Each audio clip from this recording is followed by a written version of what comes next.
posting. Come on. Come on, Johnny.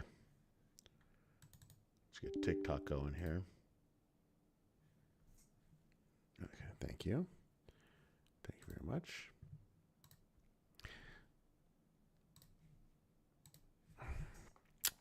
Okay.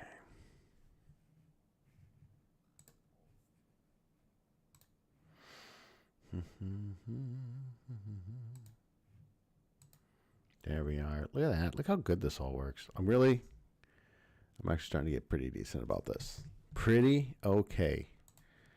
How about that? I'm going to use that as, that's going to be my, that's going to be my,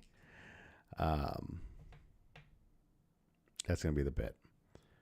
All right, so set this up. And booyah.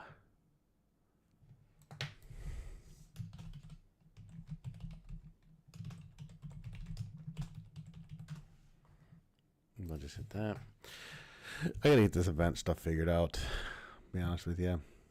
I mean, dude, why is this? I tell ya, one of these days it's all just gonna work. One of these days, everything's just gonna do exactly what in the hell it's supposed to do. But today is not that day. Today we are not going to be live on Facebook because for some reason it's just not going to happen. Let's see. Maybe if I do this. Let's talk debt. I'm certain that I created this event, but now I have to redo it for some reason.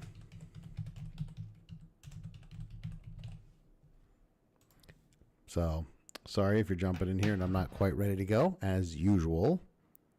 I don't know what the hell I'm doing. My technology is all over the place. So I'm doing the best I can. I'm just trying to get my other little deal going here. And for some reason, it's just not going to happen. Why? Start all. Let's do it. See what that does. Let's take a look here. We got streaming software on this one. Dashboard. Post on timeline. Yeah. Okay. Now. Okay. Oh, hey. Look at that. Hey, it's working. Look at that. Everything's working exactly as I planned. Smooth as ice. Everything's perfect. So, thank you. Thank you. Here we go. It's perfect. Everything's perfect. I watched a video on how to join all of my chats together, but I never did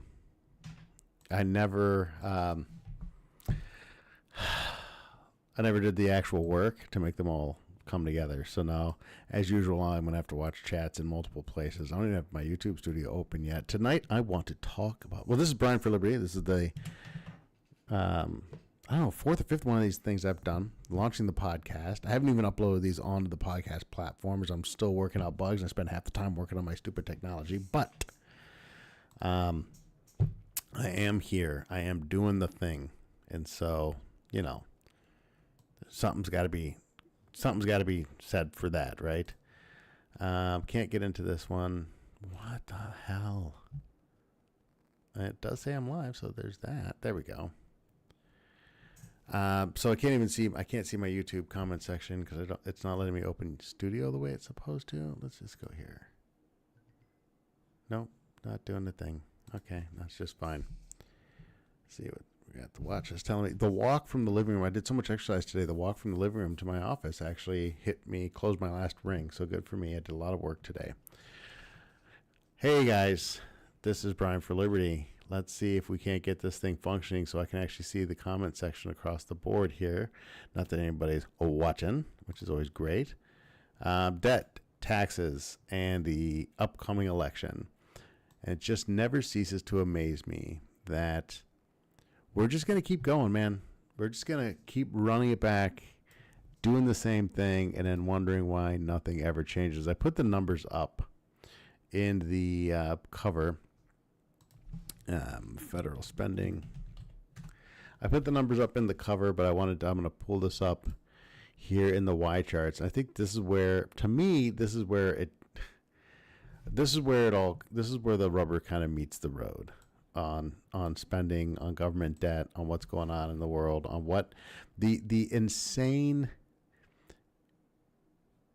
It seems like the insane action of voting for the same thing over and over again, and expecting a different result. You know, the definition of that old thing where it's like that's the definition of sanity or insanity and all that. It blows my mind. It just blows my mind because I'm looking at this thing and I'm like, let's take a look. Let me pull the numbers up here for everybody to see. We're just going to transition alt. Thank you very much. All right. So here's the spin. This goes back to 1999. In the argument, you know, we have this argument about, you know, we need to tax more. That's the kind of like the conversation that we have out there. So we need to raise taxes on billionaires and seize their wealth and do all these different things in order to solve this problem. And it just kind of blows my mind. Oh yeah, the Trump. Oh man, I just got reminded that the Elon Musk Trump interview. When is that? When is that interview?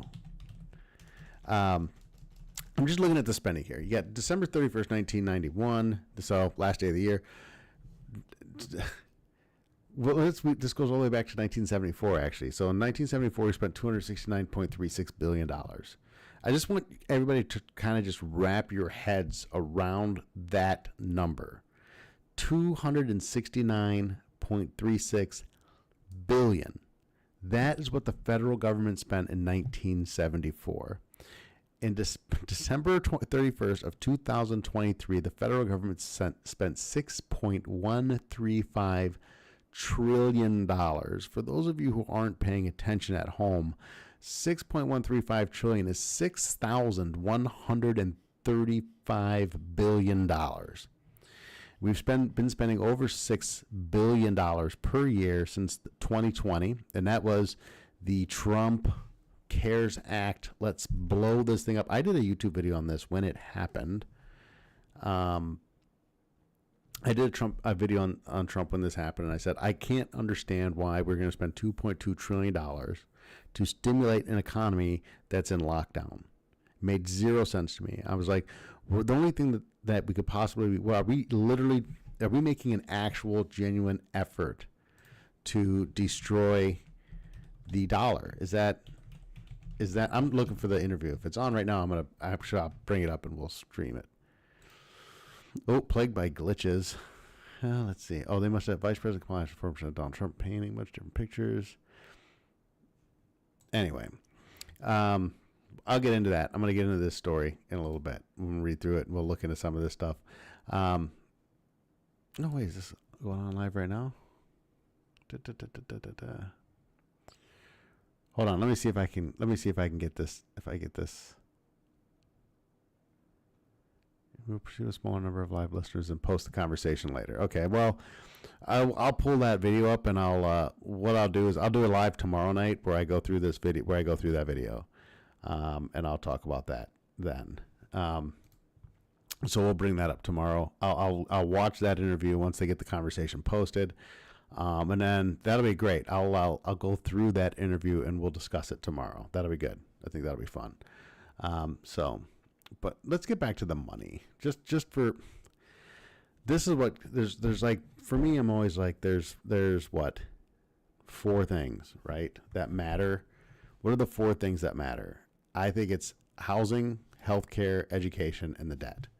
Like to me, those are the 4 things that matter. And so when I look at the two, there's all this hate and vitriol, and the Republicans and Democrats, and everybody hates each other, and all this, that, and the third.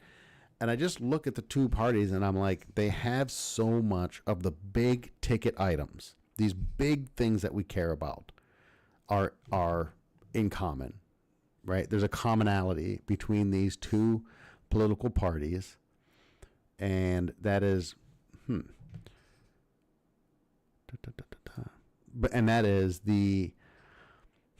nobody's fixing the housing crisis. Nobody's solving that problem, right? So you don't have anybody. There's neither of these political parties are coming in here and solving the housing problem, which is largely a problem of the government. getting involved in the housing market. Neither of these parties are solving the cost. Like, we can talk about, oh, you guys are looking at my thing here. I'm having some stream problems. Neither of these parties are solving the cost issue with college. They have different. The Republicans are not talking about getting out of the student loan business. The Republicans aren't having that conversation where they're like, oh, we should get out of this business. We shouldn't be in the student loan business. And if they did that, that would be a huge step in the right direction. It's what caused the problem. Neither of these parties are talking about the real reason that we have these cost issues with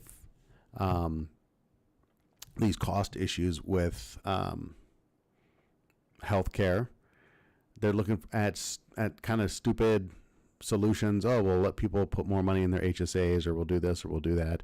But at the end of the day, neither of those are real solutions to the problem, which is that we've incentivized a third-party payer system, which therefore leads to the incentive in the marketplace is for healthcare providers to sell expensive care to insurance companies. That is the literal, that's how the incentive structure is set up. We did that. Government did that by getting involved in the healthcare market.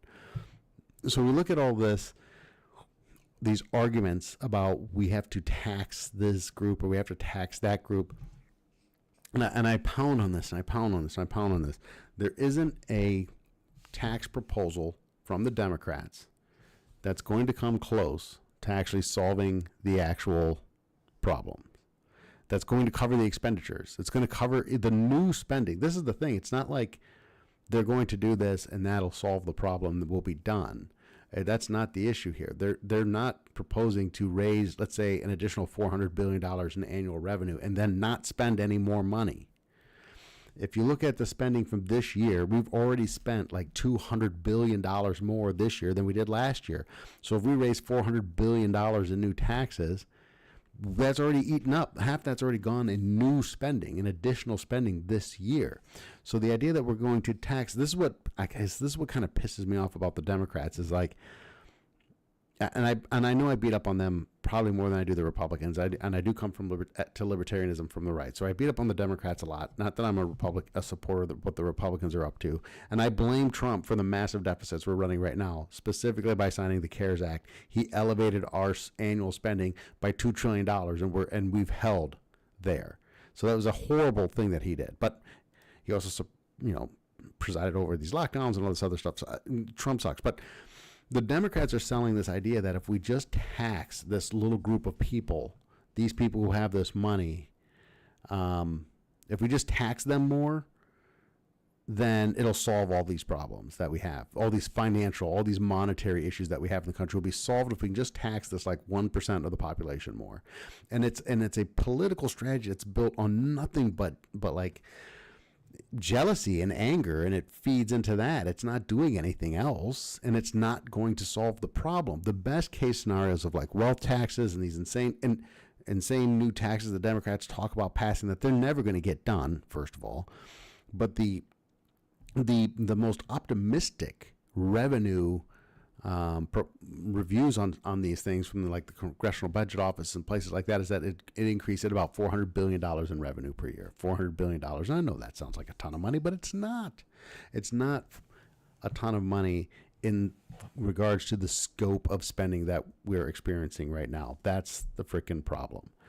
And nobody's talking about it. And so we get into this weird place where I see people in my comment section telling me, they prescribe to modern monetary theory, where their thought process is, we can spend as much money as we want, the debt doesn't matter, and because we owe it to ourselves, and modern monetary theory says we can print and we'll just tax to control inflation and all these different things. There's a lot of holes in that, but I always, Occam's razor says, look at the simplest thing. If something sounds too good to be true, it probably is.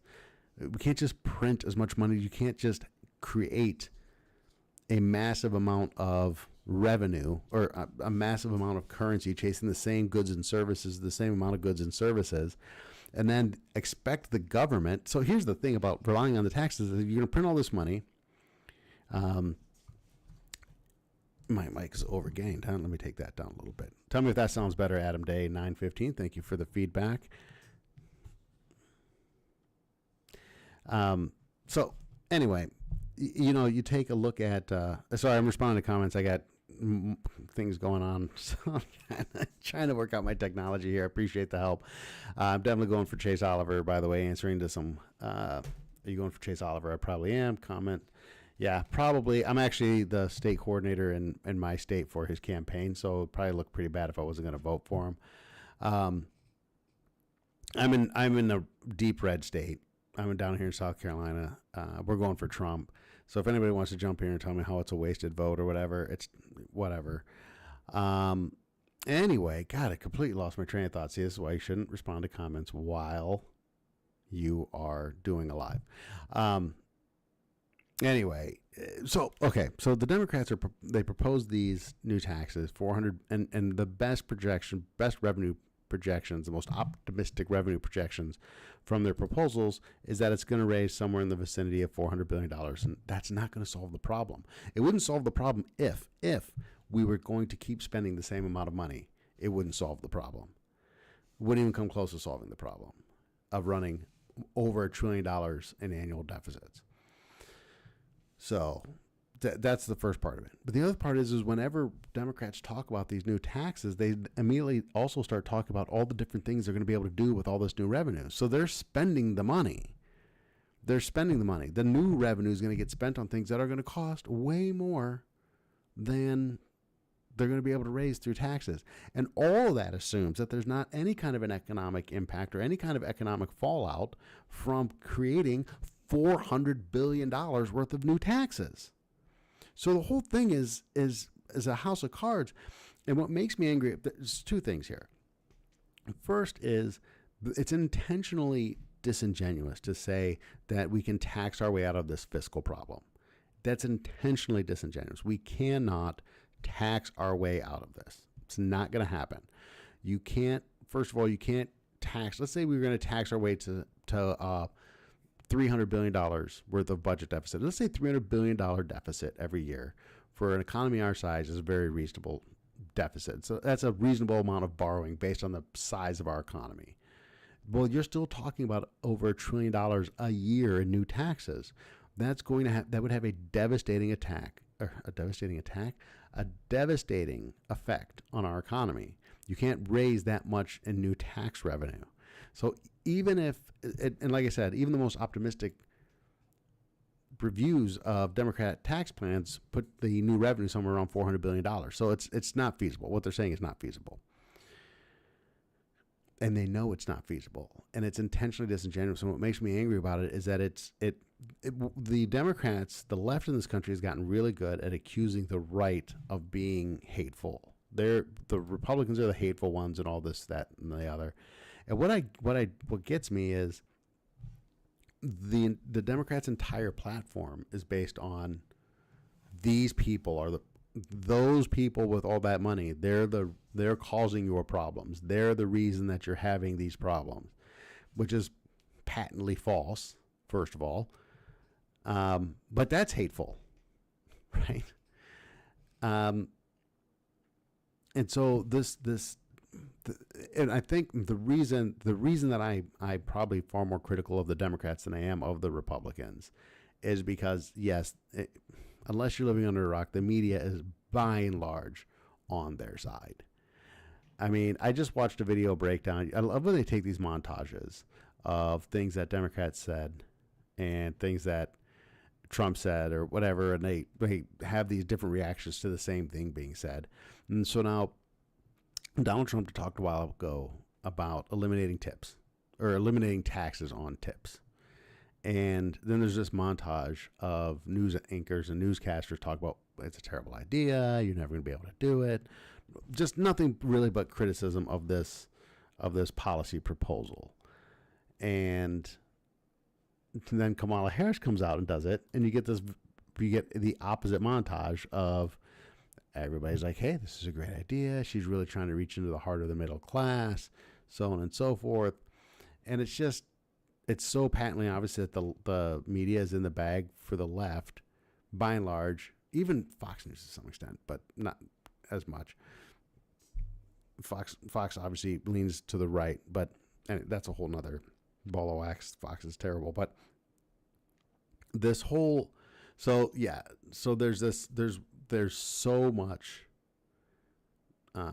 media support for left-leaning politics that it just makes me sick. And so so I'm constantly hearing that, and so it makes me want to lash out at the left, despite all the issues that the Republican right has. Because the Republican right's issues, it's a whole different set of, we believe in freedom and liberty and small government, but also we want to control all these aspects of your personal life. So, the Republicans aren't any better. So don't get it twisted like I'm supporting the Republican Party just because I happen to criticize the Democrats a little bit more. That's not the case. Let me just jump in here. I'm going to pull this story up on Kamala real quick. I just want to see what the deal is here. Oops, let me get this out of here. Okay. Let me pull this. Donald Trump returns. Oh, I thought I had a Kamala story up here, but I guess I didn't. Let's go to the homepage. I'll be honest with you guys. I did not spend a ton of time. Let's have a look here. Kamala Harris, glowing time cover dragged by critics, journals worshiping politicians. Terrific. Let's have a look. So this is a great example of media being in the bag, I suppose. What is going on here? All right. So this looks like a pretty good example of media being in the bag. Let's just take a peek here. The new issue of Time features a glowing story. Let me bring the story up here. Bear with me for just a second. I'll pull this up. I got too many screens open. There's got to be an easier way for me to do this. Anyway, the Time was dragged on social media on Monday morning when the magazine unveiled a fawning cover story on Vice President Kamala Harris. The new issue of Time features a glowing story by Charlotte Alter on the Vice President with a front cover headline that simply reads, "Her Moment." Inside, Alter wrote that Harris has pulled off the swiftest vibe shift. I hate this expression, by the way. I hate this terminology. I hate this use of language in the context of discussing some of the most incredibly important things going on in politics right now, which is this upcoming presidential election with proxy wars taking place all over the world and $35 trillion in debt. This kind of language just makes me want to vomit in my mouth. Democratic primary, let's see, the swiftest vibe shift in modern political history. What the hell does that even mean? And declared that maybe the 2020 Democratic primary and her time as vice president haven't been the right times for Harris to showcase her talents, but she seems matched to the moment. You know what's funny about that is what wasn't the right time was when the voters were going to have a say in who was going to represent their party in the presidential race. That's what wasn't the right time. It's like we had to get past the primaries so that the super delegates and our corporate sponsors could choose who this was going to be. And we wanted to make sure we had a yes person in there. And hey, I got one. And they're just plugging her in. I'll get into that in a minute. Harris became the de facto nominee after the President Biden endorsed her on July 21st when he dropped out of the race. Excuse me. She has since officially clinched the nomination. Along the way, the mainstream media has given her overwhelmingly positive coverage, and many feel the Time piece is the icing on the cake. Oh, this is coming from Fox News, so just take with a grain of salt like everything else. What I want to do is see the cover of this Time magazine, but I don't see a link. I hate it when they do that. Let's see. I bet you I can find it though, right? This is the interwebs after all.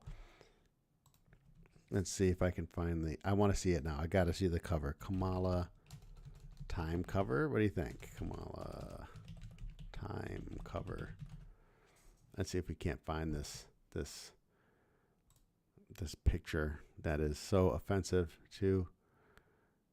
There's a commemorative edition, which, all right, that's just an old magazine cover. I'm trying to find this. Glowing Time magazine unveils the front cover. Oh, reintroduction. Here we go. Oh my. All right, let's bring this up. This is like, here's some unbiased media attention for you. Let's bring the picture up. There you go. Right? That is what we like to call unbiased media. Now, Time magazine is not news. It is, by its nature, an editorial, I believe. It's mostly opinion pieces, but Jesus. I mean, tons of objectivity. I'm sure that article is just overflowing with objectivity. Oh man, I love it. All right, so I get the criticism on that. That's good stuff. So that's fun. We'll get that cover out of here. What else do we got going?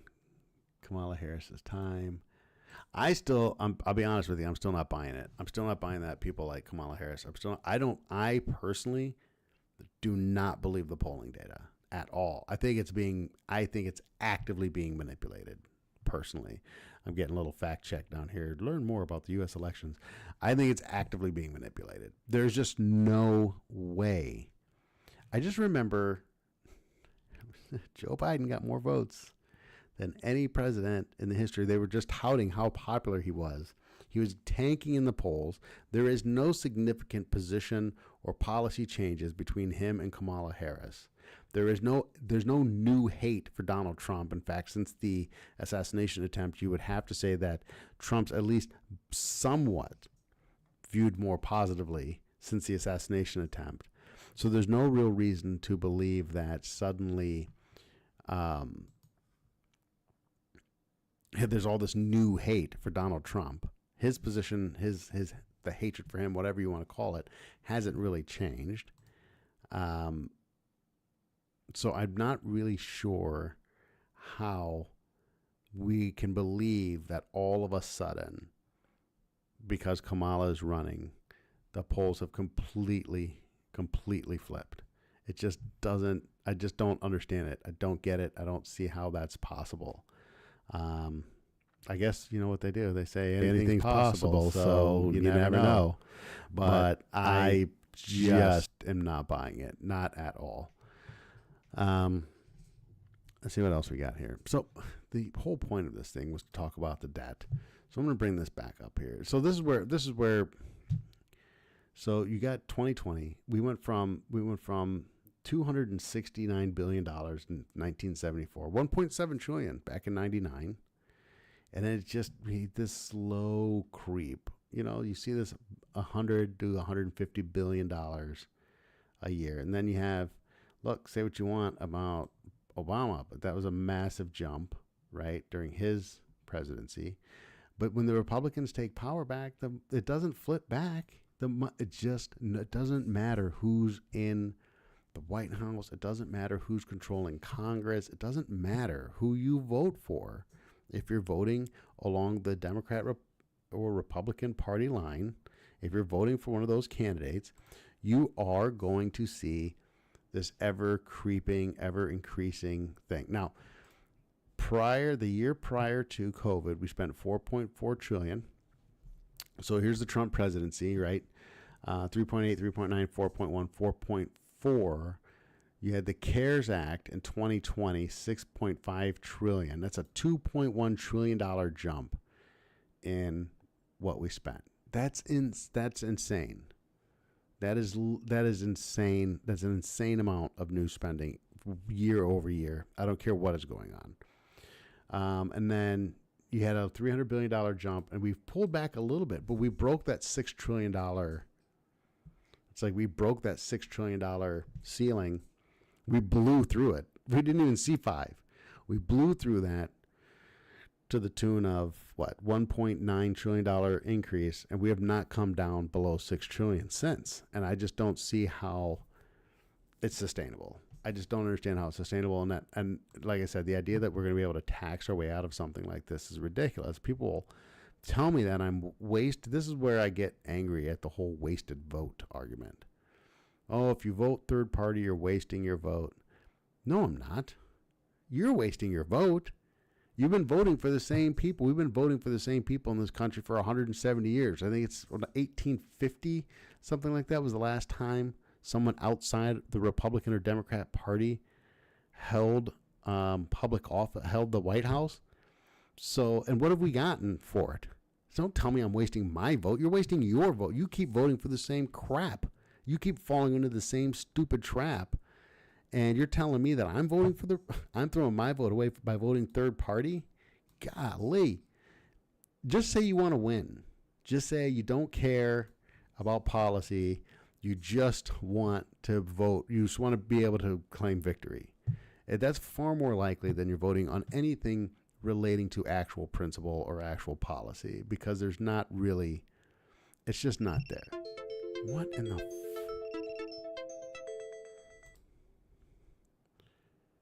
My live disconnected. I don't know if I'm back on now or not. This is ridiculous. What in the... Yep, I'm having internet problems. Having stream problems again. Receiving no video to maintain smooth streaming. As such, viewers will experience buffering is happening. Some bad things are happening out there. Looks like I just had a little dip in my bandwidth, but it looks like I'm back up now. Anyway, for those of you, I don't know, it's just, like I said, I'm not wasting my vote. You're wasting your vote. It's fine. Waste your vote. It's your vote. Do whatever the hell you want with it. But don't tell me I'm wasting my vote. We've had the same two political parties in control of this country since the 1800s. Tell me what's gotten... It's nothing but increasing regulation, increasing taxes, increased spending. We closed the gold window in the 1970s. Thank you, Richard Nixon. It's been a steady... We've been on this path, right? So we've had this history in the United States where the next generation was always going to have it better than the generation that came before them. That was kind of a birthright of being an American citizen, was that you would have this birthright. You're going to have it better than your parents. Every generation in the United States has it better than the generation that came before. But we've been on the path to destroy that for decades. Oh, now my sound's not working. What in the actual... What is going on here? Oh my God. Turn that on. Let's see. Okay. So, all right. So we've been on this path where we are going to end the idea that every generation has it better than the generation that comes before them. That's been a birthright of American citizens for a long, long time. And we've been on the path to destroy that for a long time. We've been on the path where we are not going to be fiscally responsible. We're going to devalue the dollar. Government's going to get involved with short-term solutions that create long-term problems, because a politician's timeline is exactly 2 years, right? Aside from the president, everybody's concerned about the next 2 years. They got to get reelected. So that's their timeline. They count on Americans having a short memory and not remembering that they're the ones who created these policies. So they've made college more expensive with a bad policy of getting the federal government involved in student lending. They did that to garner votes. They got involved in the housing market to make it easier for people to buy houses, quote unquote, to buy votes. They got involved in the healthcare industry to buy votes. All these were short-sighted things that have destroyed those industries. And now there's nothing left except to point fingers at each other. So we've been on this path for a long time. And this is a path that has been created by Republicans and Democrats for decades, centuries, if you really want to boil it down. And so the idea that we're going to vote our way out of this by voting for the right, it's not even voting for the right person anymore. It's voting for the right party. No, I don't think a lot of people think Kamala Harris is the right person. I think that a lot of people don't like Donald Trump. I don't think anybody thinks Kamala Harris is the right person for the job. It's a vote against Trump. And I will say this about Trump supporters. At least they like the guy.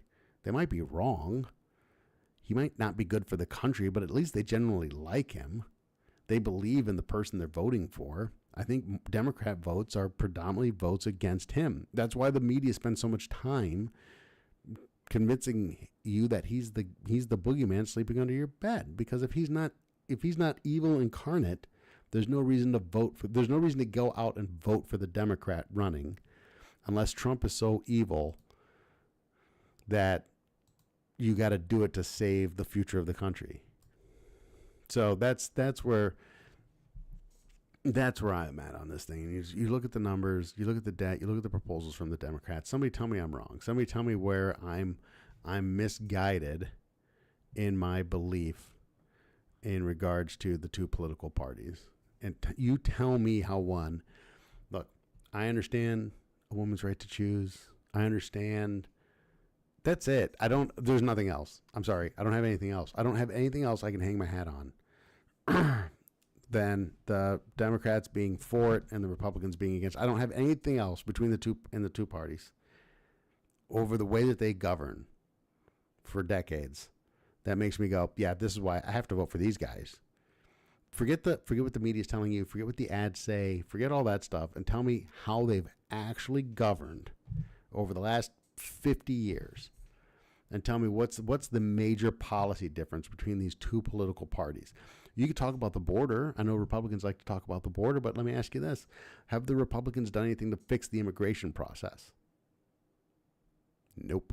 Have the Republicans done anything to help develop the economies of South America? And it's quite the opposite, right? Trump's out there talking about if you build cars in Mexico, I'm going to put 100% tariff on them. We subsidize farms here in the United States, and we do that. And what it does is it puts farms out of business in Mexico, and then those people come across the border and work on farms in the United States. These are bad policies. These are bad policies that create the crisis at the border, not to mention the war on drugs, which is essentially, as Milton Friedman said, and I've said this in prior videos, Milton Friedman says the government's role in the war on drugs is predominantly to protect the profits of the drug cartels. So let's talk about that. We've created these massively multi-billion-dollar evil enterprises in South American countries. I have friends who are Mexican immigrants, and they talk about how hard it is to live there, largely because of the amount of control and power that the cartels have. So our policies create the issue on the southern border, and the Republicans have done nothing to address any of those things or to make immigration easier. So there's that. So you can talk about the border, Republicans, if you want to, but explain to me why the Republicans haven't done anything to fix that problem. Furthermore, when it comes to debt, when it comes to spending, the Republicans are no better than the Democrats. They may even be worse. It was Nixon who closed the gold window, by the way, and led to like kind of the last barrier of destroying all the value of our currency, destroying the value of our labor. That was Nixon. Show me the president. Show me the House. Show me who's tried to fix this problem. Who said, hey, let's pass a balanced budget amendment. Let's limit the amount of, we put a debt ceiling in place, and we have this big opera every few years where we pretend that this is not going to be a problem, right? Where we pretend like, oh, the debt ceiling, we're not going to raise the debt ceiling. And I get comments in here. I get them in my the videos, my shorts. I get them. These, why is the deficit a bad thing? Why is the deficit a bad thing? And it seems like a silly question, but what happens is we have people who adopt modern monetary theory. I talked about it a little bit earlier in the video. So you get people who believe in this modern monetary theory. What we can do is we can print as much money as we want. And what we can do is, through modern monetary theory, is we can print all the money we need. The debt's sovereign. We print our own money. So we can print as much as we need. And then if inflation becomes a problem, we can use taxes to reduce the M2 money supply, which will tamp down inflation. That's it's ridiculous. It's like, why are running deficits? Why is printing all this money a bad thing? Well, go to the grocery store. Look at the price of housing. If you create all this capital out of thin air that exceeds the growth of production, then that money, that capital has to flow somewhere. It has to go someplace. So where does it go? The people closest to the printers, and that's your BlackRocks, your Vanguards, these big corporations that are buying up housing, they're the closest ones to the printers. They have access to the money first. Before you and me get our paychecks, these guys are closer to the money printer. That's where all this wealth is coming from. This is where you're getting all this concentrated wealth. The people who have access to, I can go borrow $50 million and all this at low interest rates and all this, that, and the other. You create all this currency out of thin air. It's chasing a static amount of goods. That's it. And you can't tax it out of the economy because the government's running massive deficits. You could maybe make a case for that if the government had any level of fiscal discipline and took those taxes and invested them into surplus, whether it be gold or something like that, and took it it taxed it out of circulation. But the government doesn't tax the money out of circulation. It taxes it and then spends it back into the economy in other places. So it's just, anyway. So yeah, deficits are bad. You can't just print money. And here's the, I went over this before, and I'm responding to a comment in my TikTok chat because this is a person who regularly comments on my videos. He's been following me for a long time. Even though we disagree, I appreciate somebody who sticks with me and will comment on my videos. He usually tries to engage in intelligent conversation. So I'm responding to some of the things that he's throwing into the comment section. Excuse me. Anyway, completely lost my train of thought. You guys are probably wondering why I was ranting. Tried to explain it, and I completely lost control of my rant. Oh, here, just something simple. Kind of something simple that I said earlier in the video was Occam's razor, right? If something sounds too good to be true, it probably is. No, you can't just indefinitely print an unlimited amount of money. You can't do it. Right? Common sense tells you can't continue to spend more than you make. Look at the numbers. December 31st, 2020, from December 31st, 2019, our spending over that year increased by $1.1 trillion. And I did a video in 2020, and I said, we're destroying the currency. We're going to see when the economy, I said in this video on YouTube, I said, you're going to see the economy open up, and you're going to see prices skyrocket. Because you're going to have all this pent-up demand, you have all this money in the system, and when we open the economy back up, it's going to fire off, and you're going to see price. And hey, look at that. I mean, who couldn't have seen this coming? Anyway, folks, it's been almost an hour. I was incredibly underprepared for this, so I thank anybody and everybody who watched, who hung around for a while. This was more of a ramble than it was a coherent podcast of any type. So I am going to duck out. I'm punching out of Facebook first. Goodbye, Facebook. My quality level is probably going to go up as I close these streams on the other platforms. Bye. See you, Adam Day. Thanks for sticking around, man.